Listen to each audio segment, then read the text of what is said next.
Hello there and welcome back to another Japanese kanji video. Today we're going to be learning 5 brand new JLPT N5 kanji as we've been doing in our series. At the moment we covered just 5 brand new kanji the other day and now we're moving on to the next 5. So it's going to be a lot of fun and it's going to be really helpful if you want to learn some common kanji which you're going to see a lot in Japanese. So this will really help improve your reading skills if you're wanting to work on that. So let's go ahead and jump into the first one here, which is leave, or it can also kind of mean exit as well. So let's take a look at this kind of structure here. You can see it almost looks a little bit like 2 tridents stacked on top of each other, or you could also kind of think of it as maybe being like 2 forks, or if you're familiar with the kanji, it also looks like 2 mountains because this top part here looks a bit like the kanji for mountain. But if you're not familiar with that kanji, don't worry about that because we'll be learning that later. But yeah, let's have a look at some example words here. First of all, we've got deru, which just means to leave, and then we've also got this word here, which is deguchi, which means exit. And this deguchi here, you can see this kanji on the right here looks very similar to the katakana ro symbol, but this is actually a kanji here, and this is meaning mouth. So it's almost like saying exit or leave mouth is like your exit, right? So it's like a leaving entryway or opening, right? To mean exit. So I always like to use memory techniques in order to memorize these kanji. So what I came up with here is I just imagine it as like 2 arrows pointing towards an exit. Because if you have a look at the structure of this kanji here, these structures here, they look a lot like arrows. So I just think of it as 2 arrows pointing towards an exit, and that's a nice and easy way for me to memorize it. If you really want to improve the effectiveness of this memory technique, maybe imagine yourself being in this exit and maybe you're running away from a monster or something and you're seeing these arrows, or maybe even this kanji as being like arrows, and just running towards the exit. And that could be a great way to really immerse yourself in this memory technique and make it more effective. But of course, feel free to use any of your own ideas as well, as usually using your own memories and experiences can be a great way to improve the effectiveness of any memory technique when trying to memorize kanji and vocabulary.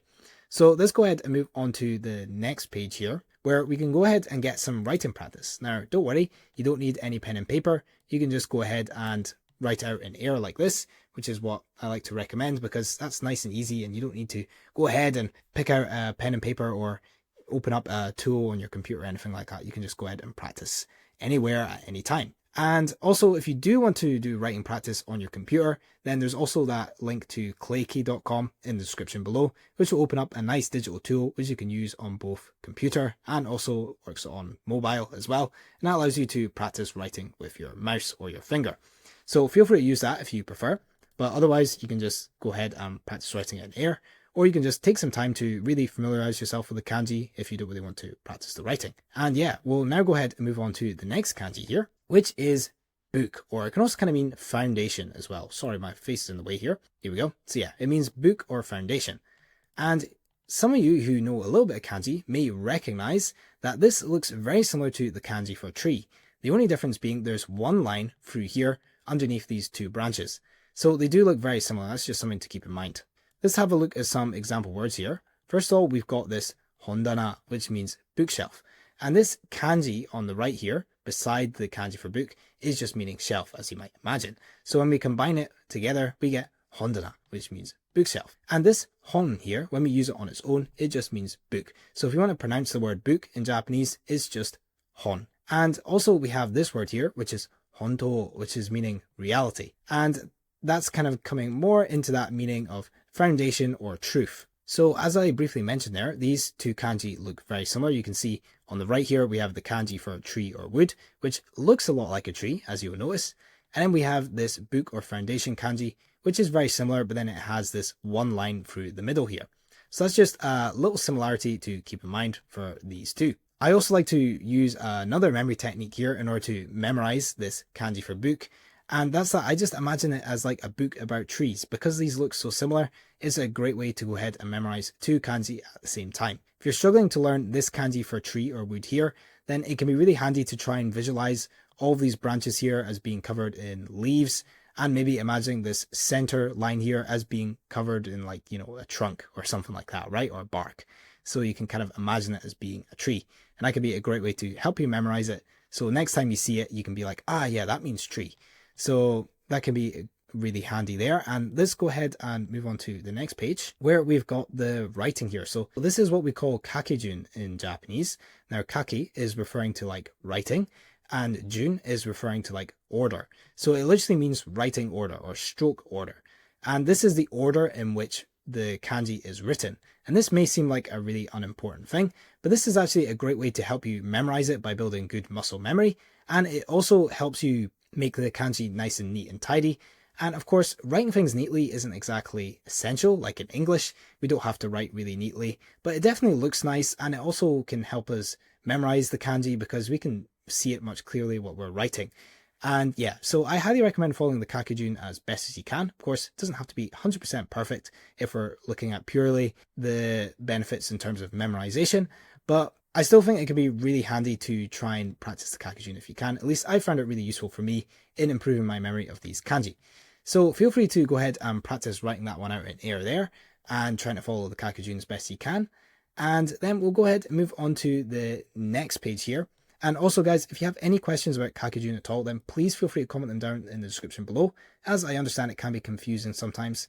But if it is confusing you a little bit, please don't worry, as with pretty much any concept, over time, things do get easier to understand. So please don't worry too much. And here we have this kanji here, which is meaning inside, center, or during. Now, you might be wondering how during is similar to inside or center, but I like to think of it as like during as in inside a period of time, right? So when you look at during, it's almost like covering a period of time. And I think that's just a nice and intuitive way to memorize that kind of meaning and attach it to that inside or center meaning, right? So you could use this, for example, to mean like inside like a location. And that can be another way you can use this kanji. And you'll see it almost looks a bit like a box with a line through it. And that's one way you can kind of look at it there. And if we have a look at a couple of example words, first of all, we've got ichinichi-ju. So if any of you followed along with the last JLPT N5 video, which we done when we were learning 5 of the first JLPT N5 kanji, we briefly covered this word ichinichi, and it just means one day. So when we say ichinichi-ju, it's like saying during one day or like inside one day. So it's like the whole day, right? So you can kind of understand how that makes sense there. And then we've also got this word here, which is chugakko. So this gakko on the right here is meaning school.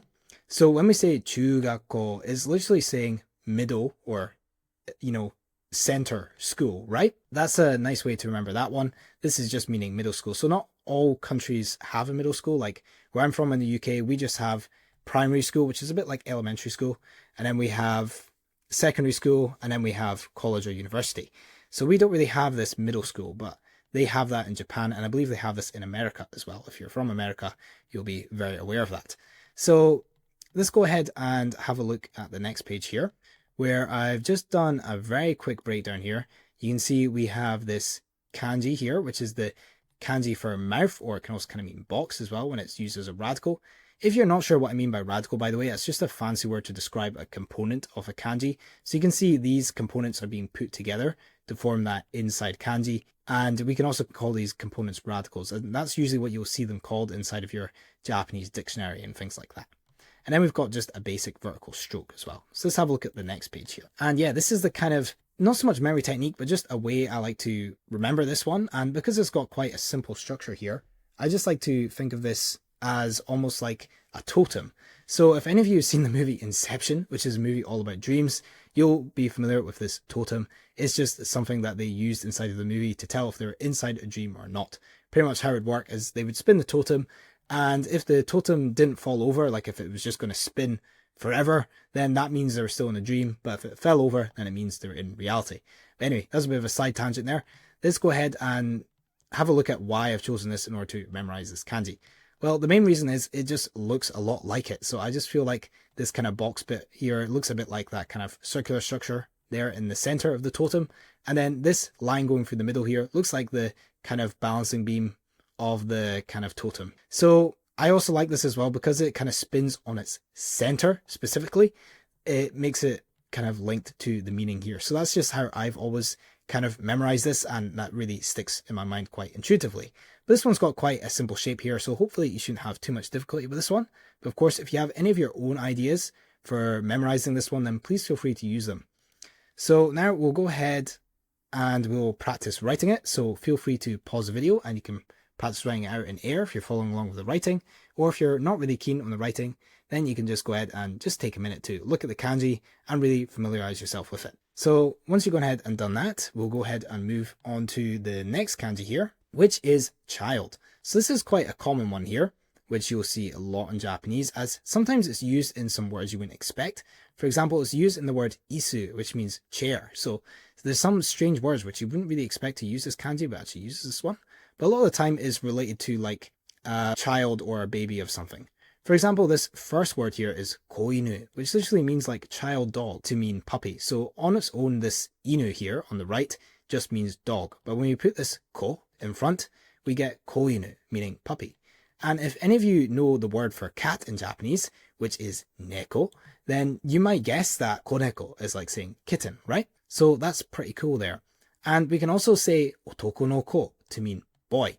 Now this no particle here is like the belonging particle. So this kanji on the left here is otoko, which means male. So literally the concept of child is belonging to the concept of male, and that makes the meaning boy. A couple of similar looking kanji to look out for here. First of all, we have this one on the far right, which is complete, which does look very similar, and I think it probably caught me out a few times when I was starting to learn kanji. And these are quite high level kanji that you won't be seeing for quite a while. I think these are N2 or N3 level. So if you're not familiar with the JLPT system, that's like very much nearer the top. So M3 is like the middle level and N1 is the highest. So N2 is pretty high. And yeah, but these ones can catch you out, and that's just something to keep in mind. But you will notice the main difference here is that it doesn't have the line through the middle like child has. So just keep that in mind for that one. Then we've got acknowledge in the middle here, which again, very high level kanji here. I think it's around JLPT N3 or N2. And some of you might think this doesn't look similar at all, but I just thought I'd mention it because it does look kind of similar. So I thought I would just throw it in here just in case it catches anyone out. But just remember, for a child, it's just got that one line through the middle there. Also, we got kind of a similar meaning here. We've got the child on the left and we've got small on the right here. And yeah, I just thought because child's quite associated with the idea of small, so I thought I'd just throw that one in there because they do kind of have a similar-ish meaning. And also they do kind of have a similar pronunciation sometimes as well. For example, when we combine this kanji for small with the kanji for bird, we get kotori, which means small bird. And also, in order to remember the shape of this kanji, I like to think of a memorable analogy, which is just like a kid wearing like a Captain Hook costume. And the reason for that is because if you have a look at this kanji, it kind of looks a bit like a hook. So I just think of it as like a child wearing a Captain Hook costume for like Halloween or something like that. And that's a nice intuitive way to remember it. If you want to really improve the effectiveness of this memory technique, then you can maybe imagine yourself, or like think back to your childhood memory and just maybe imagine yourself wearing a Captain Hook costume for Halloween or something like that. So that could be a nice, easy way to go ahead and really immerse yourself in that memory technique there. Now let's get some practice with the writing. So feel free to pause the video and you can practice writing out the kanji in air. And that could be a great way to get some extra practice. And then we'll go ahead and move on to the next one, which is see or look.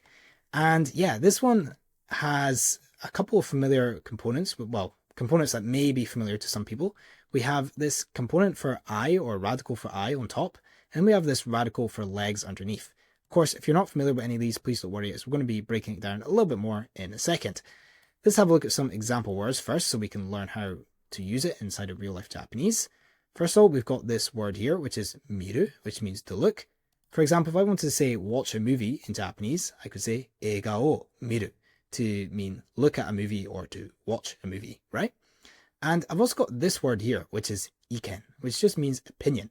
So this kanji on the left here, it means idea, or it can also kind of mean intention as well.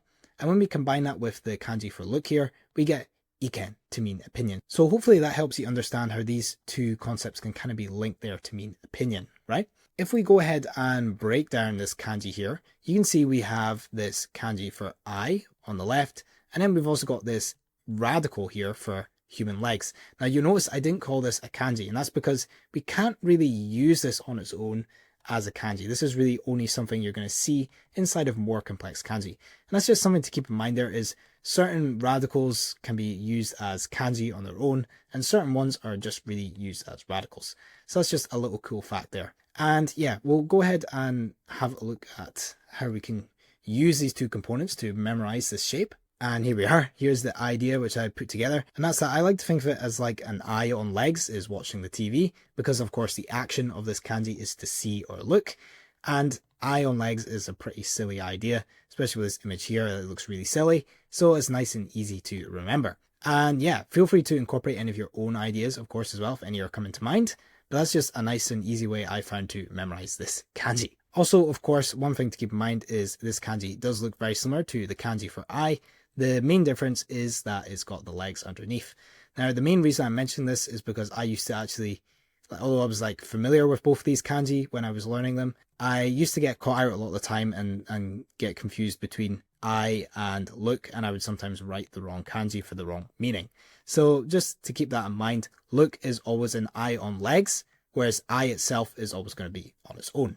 And now we can go ahead and get some practice with the writing here. So feel free to, again, practice writing out in air, or you can use clay key, or you can also use pen and paper, whatever works best for you. And that'll be you got some great practice for that kanji there. Awesome. Hopefully that's you now gone ahead and learned another 5 JLPT N5 kanji.